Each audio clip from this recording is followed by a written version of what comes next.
문자 메시지를 통해서 개인 정보를 빼내는 이른바 스미싱 범죄 수법이 나날이 교묘해지고 있습니다. 사기 피해를 당한 50대 가장은 결국 스스로 목숨을 끊었습니다. 피해를 당할 거라고 생각을 하지 못했거든요. 당연하지 해놓고 막상 나한테 오니까 아무 생각 없이 그냥.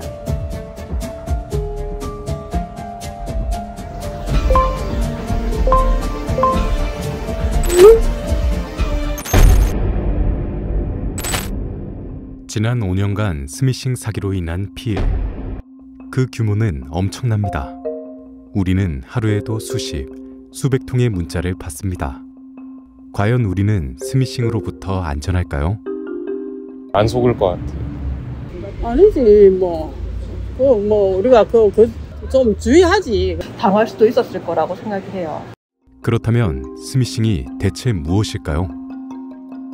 스미싱이 이제 문자 메시지를 이용해서 악성 링크나 악성 어플을 설치하게 하여 개인정보나 금융정보를 탈취해가는 수법입니다. 문자 메시지를 받는 사람들이 의심하지 않는 내용을 같이 첨부해서 악성 링크를 보냈는데, 링크를 이용해서 접속을 하게 되면 허위 사이트가 하나 나오는 경우가 있습니다. 그렇게 되면 개인정보를 입력하게 돼서 그 정보를 피싱 범인들이 탈취를 해가는 경우도 있고, 아니면 어플 자체를 설치해서 원격으로 휴대폰에 저장되어 있는 정보를 탈취해가는 수법 등이 있다고 보시면 될 것 같습니다.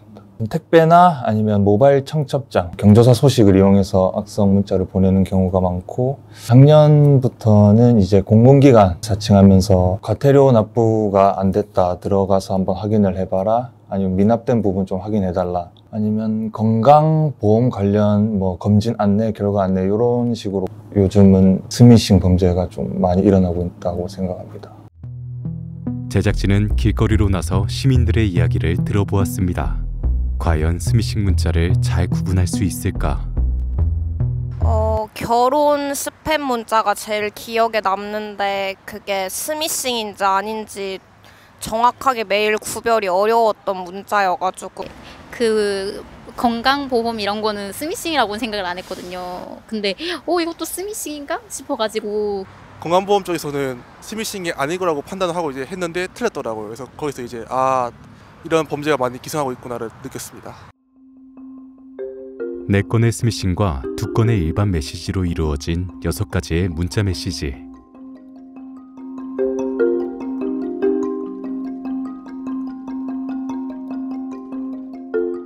시민들은 국가기관을 사칭한 문자와 지인의 경조사 메시지를 구별하는 데 어려움을 보였습니다. 여기에 가족을 위장한 스미싱 범죄에 당한 피해자가 있습니다. 당연히 딸한테 핸드폰 문자가 온 것처럼 엄마 나 폰이 깨져서 액정이 깨져서 이런 문자가 왔길래, 그래서 얘가 또 핸드폰을 떨어뜨렸나 이렇게 생각하고 이제 전화를 해본 거야. 전화를 안 받더라고. 그래서 문자로 전화 왜 안 받아? 그러니까 액정이 깨져서 그렇다 이렇게 답이 오더라고. 이 번호 저장해갖고 카톡으로 이제 답하면 된다 이러면서 카톡으로 전화를 시키라고 해서 계속 이제 당연히 딸이라고 생각하고 이제 계속 연락을 했지. 시키는 대로 계속 귀찮은데 그날은 뭐가 씌었는지 얘가 해달라는 대로 막 해준 거야. 그래가지고 계좌번호 불러달라, 비번호 불러달라, 주민등록 사진도 보내달라 그래서 또 보내주고, 실컷 다 하고 나서 뭘 실행을 계속 하니까 핸드폰이 지 맘대로 막 움직이고 이러는데, 내가 손 만지려고 하면 보고 있는 것처럼 핸드폰 만지지 말래. 1시간 넘게 지가 막 움직이는지 핸드폰이 막 지가 왔다 갔다 막 돌려가면서 뭘 실행을 하더라고. 끝났는지 엄마 다른 통장 없어? 이러는 거야. 없어. 그랬더니 알겠다. 그러면서 이제 연락이 없더라고. 스미싱이라는 걸 알 거는 이틀 뒤에 딸한테 전화를 했어. 야, 너는 전화를 고쳤으면 연락을 해야지. 왜 연락을 안 하냐. 그랬더니 엄마 내가 언제 핸드폰 고장났대? 이러는 거야. 그래서 너 아니면 누구야? 그랬더니 엄마 뭐 당했나 보다. 빨리 통장 같은 거 확인해봐. 이래가지고 확인해봤더니 진짜로 1원이 3번이 들어오고 돈이 싹 빠져나갔더라고요. 그때 알았지. 이렇게 쉽게 피해를 당하는 원인은 무엇일까요? 문자 메시지라고 하는 것은 이제 평상시에 우리가 친구나 아는 사람이나 또는 국가기관이나 일상적으로 사용하기 때문에 의심을 할 어떤 그 단계가 생략이 된다는 것입니다. 예를 들어서 제3자가 나한테 뭘 보냈어요. 뭐 정부 기관이든 또는 그 은행 직원이든 간에 날 찾아왔어요. 그랬을 경우에는 우리가 일단 그 사람의 어떤 거짓말을 판단할 수 있는 단서가 상당히 많아요. 뭐냐면은 언어적인 단서뿐만 아니라 행동, 비언어적인 단서라고 하는 것이 있어요. 이건 거짓말 탐지에도 활용되는 건데 그런 그 언어적 또는 비언어적인 단서를 통해서 그 사람이 정말로 그 기관원인지 은행원인지 아닌지를 우리는 식별이라고 하는 걸 할 수 있는데, 스미싱이라고 하는 것은 그러한 절차를 생략도록 하고 심지어는 더 실제인 것처럼 그렇게 만들기 때문에 무의식적으로 거기에 속아 넘어갈 수밖에 없는 구조인 것이죠. 제작진은 하나의 스미싱 피해 블로그 글을 발견했고 또 다른 20대 피해자도 만나볼 수 있었습니다.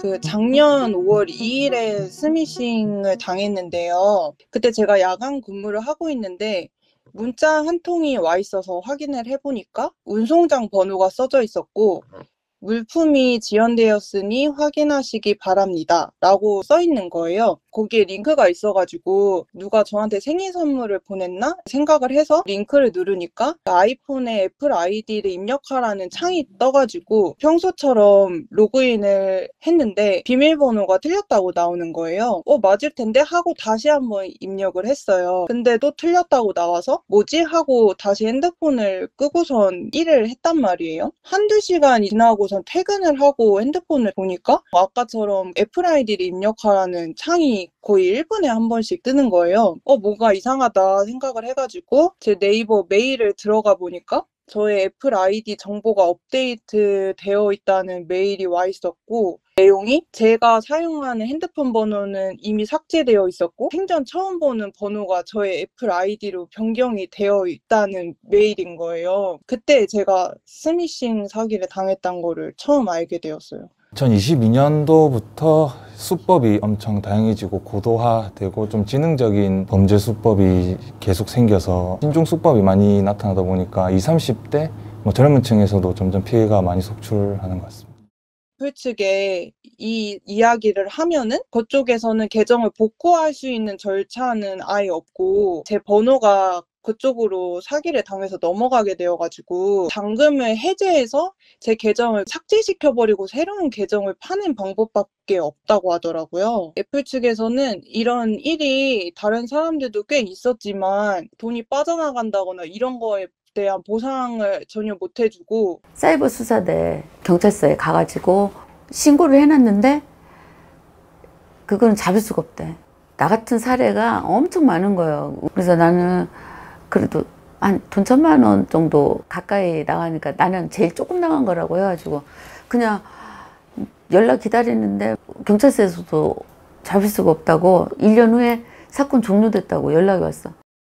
스미싱뿐만 아니라 피싱 범죄 자체가 좀 대규모로 조직적이고 체계적으로 움직이기 때문에 그리고 보통 본 그 거점이 해외에 있는 경우가 많거든요. 그래서 좀 저희가 현실적으로 추적하는데 좀 공조하고 이런 부분에서 현실적인 어려움이 있고 폰이나 연락수단 이런 것들은 다 보통 본인 명의를 쓰지 않는 경우가 많거든요. 범인 자체를 특정해서 좀 수사를 진행하는데도 좀 어려움이 있다고 생각하고 범인을 잡게 돼서 처벌을 한다고 해도 스미싱 같은 사기 범죄자들은 그냥 소위 말해서 그냥 배째라는 식으로 보상은 또 처벌과는 다른 문제이기 때문에 처벌을 받는다고 해도 보상은 진행이 잘 되지 않아서 피해자들이 어려움을 겪고 있는 것 같습니다.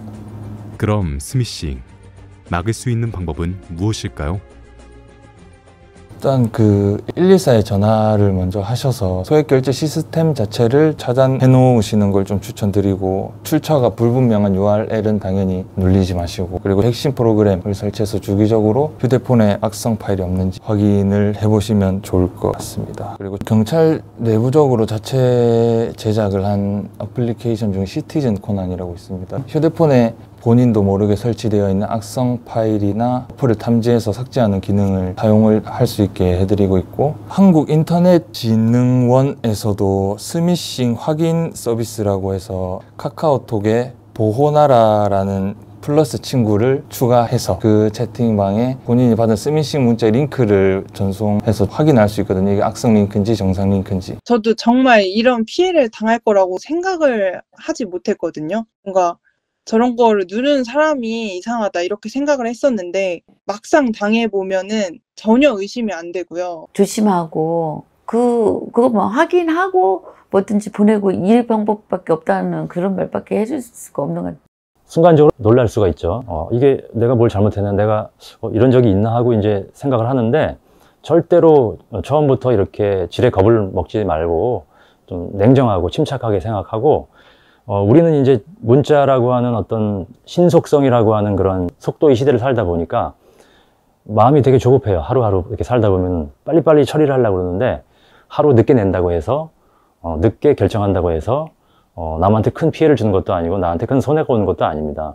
매우 빠른 그 속도의 시대 속에서 이 문자까지도 우리를 지금 조급하게 만들고 있는데 한 걸음 물러서서 우리가 이제 객관화시켜서 본다면은 이것이 내가 그냥 그 주관적으로 보는 것보다 훨씬 더 사기에 당하지 않을 그러한 그 가능성이 높다고 생각을 하고 조금 마음의 속도를 늦추는 게 우리 피해를 덜 당할 수 있는 그런 방법이 아닐까 생각합니다. 바쁘고 정신없는 현대 사회를 흔히 폭풍 속과 같다고 칭하는데요. 이러한 바쁜 폭풍 속을 틈타 미디어 속 남을 속이고 이득을 취하는 여러 사이버 범죄가 급증하는 지금, 폭풍 속에서 잠시 한 걸음 물러나 마음의 여유를 가지는 건 어떨까요? 지능화된 사이버 범죄, 더 고도화된 우리의 의식을 보여줄 차례입니다.